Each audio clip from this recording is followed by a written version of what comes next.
सल्तनत काल के इतिहास में तुगलक शासकों का योगदान।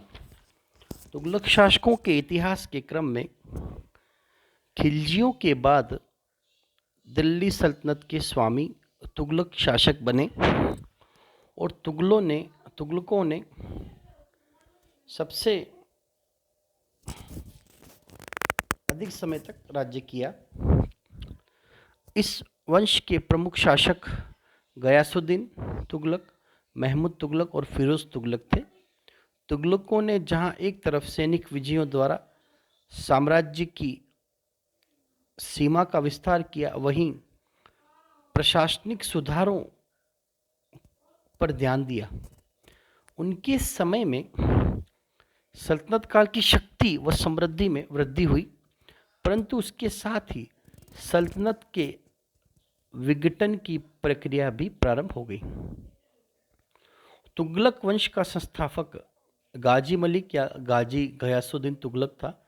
वह करोना तुर्की शाखा का था। तुगलक उसकी उपाधि थी।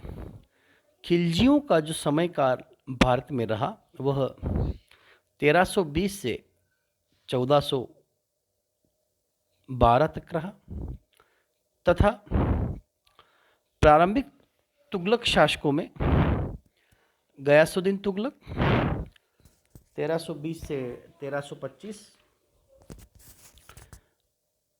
अमीर खुसरो के प्रसिद्ध ग्रंथ तुगलकनामा से गयासुद्दीन के कार्यों पर प्रकाश पड़ता है। उसके पूर्वज तुर्किस्तान से भारत आए थे।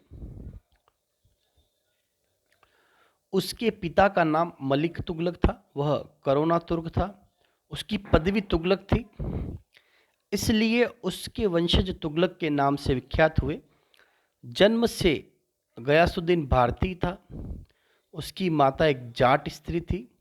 वह दिल्ली के सुल्तानों की सैनिक सेवा में था। उसका आरंभिक नाम गाजी मलिक या गाजी तुगलक था। अलाउद्दीन और मुबारक शाह के समय में उसकी शक्ति सैनिक प्रतिभाओं के चलते बहुत बढ़ गई थी।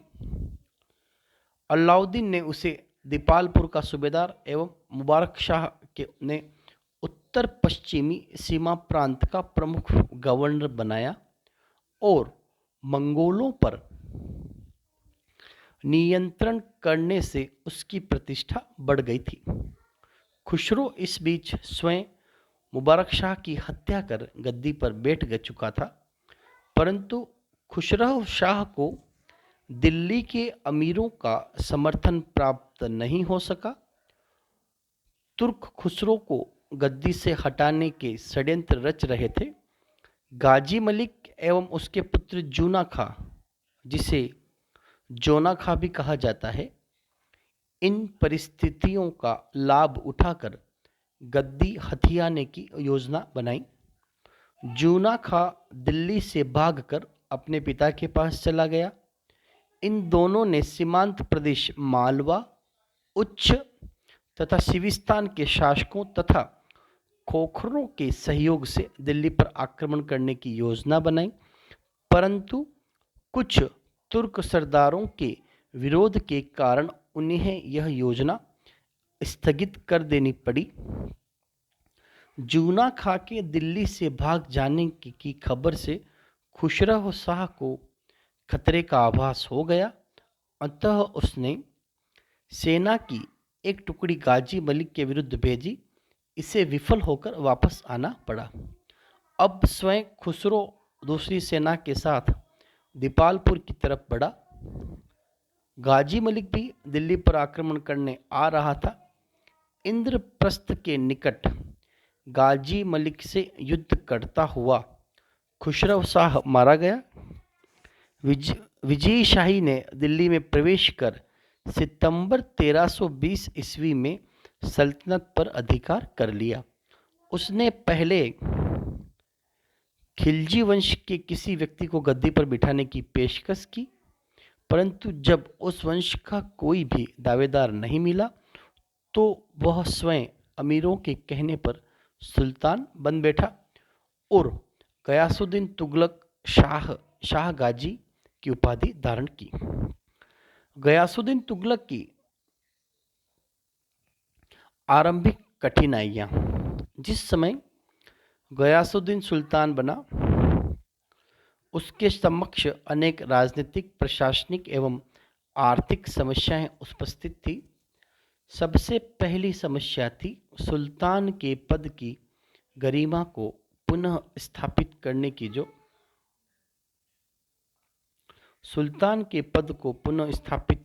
जो कि अलाउद्दीन के पश्चात समाप्त हो चुकी थी। दरबारियों का नैतिक एवं चारित्रिक पतन हो चुका था। प्रशासनिक व्यवस्था छिन्न भिन्न हो चुकी थी। सर्वत्र अराजकता एवं अव्यवस्था व्याप्त थी। राज्य की आर्थिक स्थिति भी दयनीय थी। राजकोष रिक्त हो चुका था। प्रांतों से कर की वसूली नहीं हो पाती थी। कृषि, उद्योग, व्यापार, वाणिज्य चौपट हो गए थे। इसके अतिरिक्त खुसरो ने अपने समर्थकों के बीच आर्थिक स्थिति को दुर्बल कर दिया था। राज्य के विघटनकारी तत्व पुनः सक्रिय हो उठे थे। प्रांतों में विद्रोह हो रहे थे। सिंध, गुजरात, बंगाल और दक्षिणी राज्य सुल्तान की सत्ता को चुनौती दे रहे थे। राजपूताना के राज्य भी इस मौके का लाभ उठाना चाह रहे थे। खोखरों एवं मंगोलों का उत्पाद भी बढ़ गया था। सल्तनत की कमजोरी का लाभ उठाकर सिंधु स्वतंत्र हो चला था।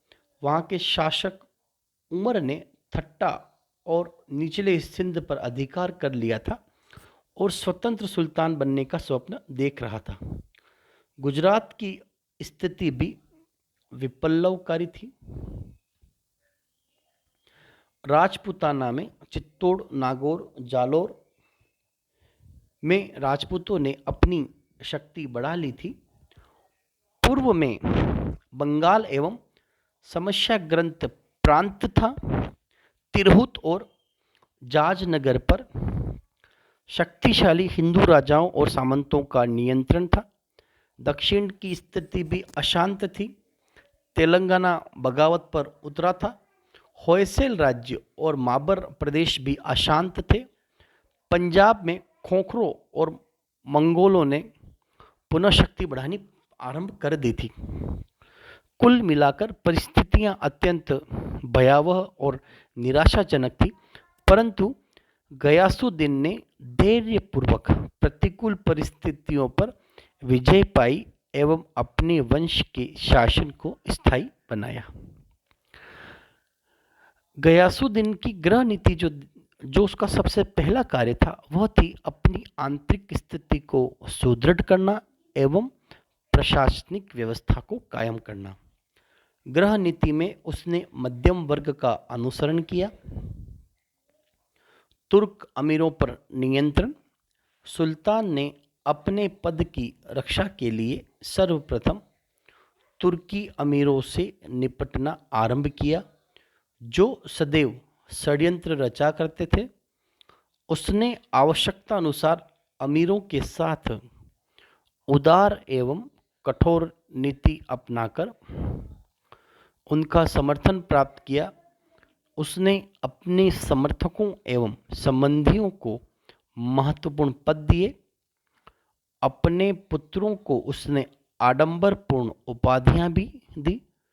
खुसरो के समर्थकों को भी सुल्तान ने अपने पक्ष में मिलाने का प्रयास किया। उनके साथ नम्र एवं उदार व्यवहार किया गया। उन्हें अपने स्थानों पर पूर्ववत बना रहने दिया गया। इस प्रकार खुसरो के विरोधियों को राज्य एवं प्रशासन में महत्वपूर्ण पद दिए गए। उदाहरण स्वरूप देखा जाए, जूना खां को उलुग खां की उपाधि मिली, वह युवराज बन गया। बहराम एबा को किशलू खां को पश्चिम राज्यों का सूबेदार बना दिया गया। अन्य योग्य व्यक्तियों को भी प्रशासनिक पद सौंपे गए। अनेक लोगों की जब्त जागीरें भी वापस कर दी गई, परंतु इसके साथ साथ कुछ लोगों के प्रति सुल्तान ने शक्ति भी की, जिनमें खुसरो ने अपने पक्ष में मिलाने के लिए धन दिया था। उसने जबरदस्ती धन वापस ले लिया गया। इस मामले में दिल्ली के प्रसिद्ध सूफी संत निजामुद्दीन औलिया को भी नहीं बख्शा गया। जिन लोगों ने खिलजी वंश की स्त्रियों को अपमानित किया था उन्हें कठोर दंड दिए गए।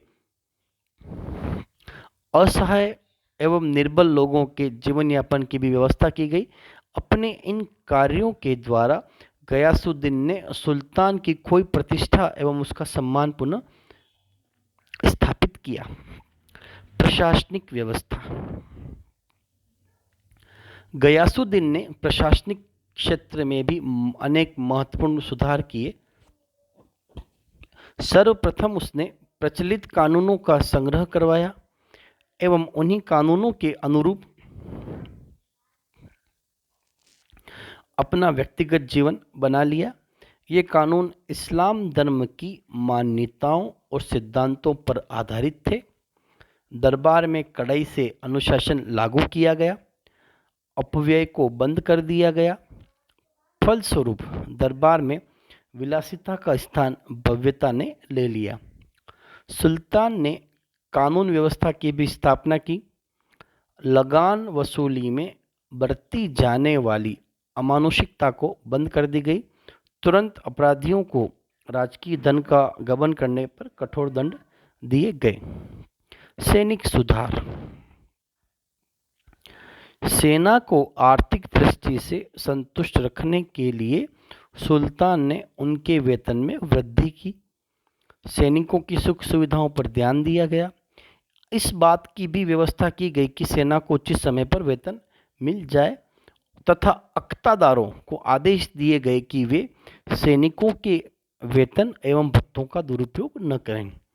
सेना के लिए उत्तम हथियारों की व्यवस्था की गई। अलाउद्दीन खिलजी के द्वारा चलाई गई दाग तथा चेहरा प्रथा को प्रभावशाली ढंग से लागू किया गया। फलस्वरूप सेना पहले की अपेक्षा अधिक सुसंगठित हो गई।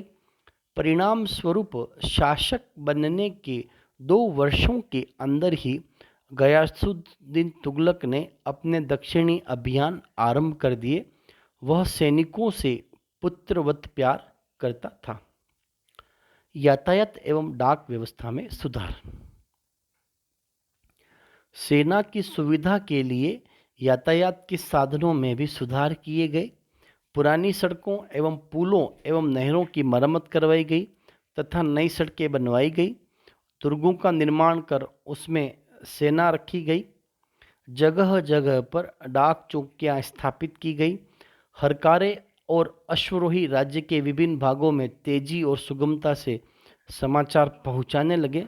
डाक व्यवस्था इतनी अच्छी हो गई, सिर्फ 4 दिनों में ही हरकारे देवगिरी से दिल्ली समाचार पहुंचा देते थे। गयासुद्दीन ने प्रशासनिक सुधारों पर का व्यापक प्रभाव पड़ा। इतिहासकार बरनी सुल्तान की प्रशंसा भी करते हैं। आर्थिक नीतियां। गयासुद्दीन ने प्रचलित अर्थव्यवस्था में भी परिवर्तन किए। इसका मुख्य उद्देश्य रिक्त राजकोष को समृद्ध करना एवं अर्थव्यवस्था को सुचारू करना था। वह किसानों और राजस्व पदाधिकारियों की दयनीय दशा में भी सुधार लाना चाहता था। वह ऐसी स्थिति बनाना चाहता था जिससे कि किसान अधिक उत्पादन कर सके और राज्य को भी उसका हिस्सा मिल सके। सबसे महत्वपूर्ण सुधार कार्य सरकारी भू राजस्व नीति में हुआ। लगान वसूलने वाले पुराने मुकदमों एवं खूंटों को उनके विशेषाधिकार पुनः दे दिए गए। इन लगान वसूलने वालों को उचित कमीशन दिया जाता था, परंतु साथ ही उन्हें इस बात का भी निर्देश दिया गया कि वे न तो निश्चित सीमा से अधिक लगान वसूल करें और न ही किसानों पर मनमाना अत्याचार करें। भू राजस्व पदाधिकारियों को आदेश दिया गया कि वे किसानों को अधिक अनाज उत्पादन करने के लिए प्रोत्साहित करें जिससे कि लगान अधिक मिल सके।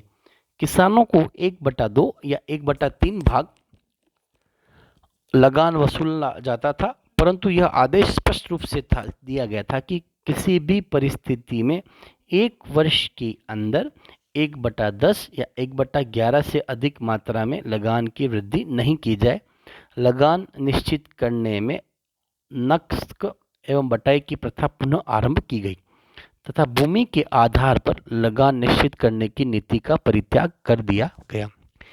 इस व्यवस्था से किसानों का लाभ भी निश्चित हो गया तथा अकाल या बाढ़ के कारण किसानों की आर्थिक सुरक्षा भी हो गई। अधिक से अधिक भूमि को कृषि योग्य बनाने, सिंचाई एवं किसानों की आर्थिक सहायता देने की व्यवस्था भी की गई। अधिकारियों को स्पष्ट निर्देश दिए गए कि वे प्रतिवर्ष कृषि में होने वाली उन्नति एवं उसके अनुपात में राज्य की आय में वृद्धि का ध्यान रखें।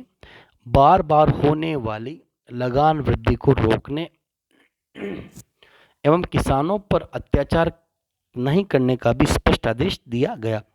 मध्यवर्ती जमींदारों को पुरानी स्थिति बना दी गई। उनके खेत और चारागाह कर मुक्त कर दिए गए। इसके पीछे उनका उद्देश्य था प्रधान या मुखिया ऐसी स्थिति में रखा जाए कि वह शासन का अधिकार न भूले और धन की प्रचुरता से विद्रोही न बन जाए। इसके साथ सौम्य लेकिन दृढ़ व्यवहार किया गया। सुल्तान ने भू राजस्व की वसूली के लिए सिद्धांत ठेकेदारी प्रथा को प्रोत्साहन दिया, परंतु व्यवहार में उच्चतम स्तर पर उसकी अपेक्षा की गई। गयासुद्दीन तुगलक की नीतियों के परिणाम स्वरूप उत्पादक वर्ग के हितों की रक्षा की गई, उनके अत्याचार से बचाया गया तथा अधिक उपज होने वाले लाभ में हिस्सेदारी की गारंटी दी गई।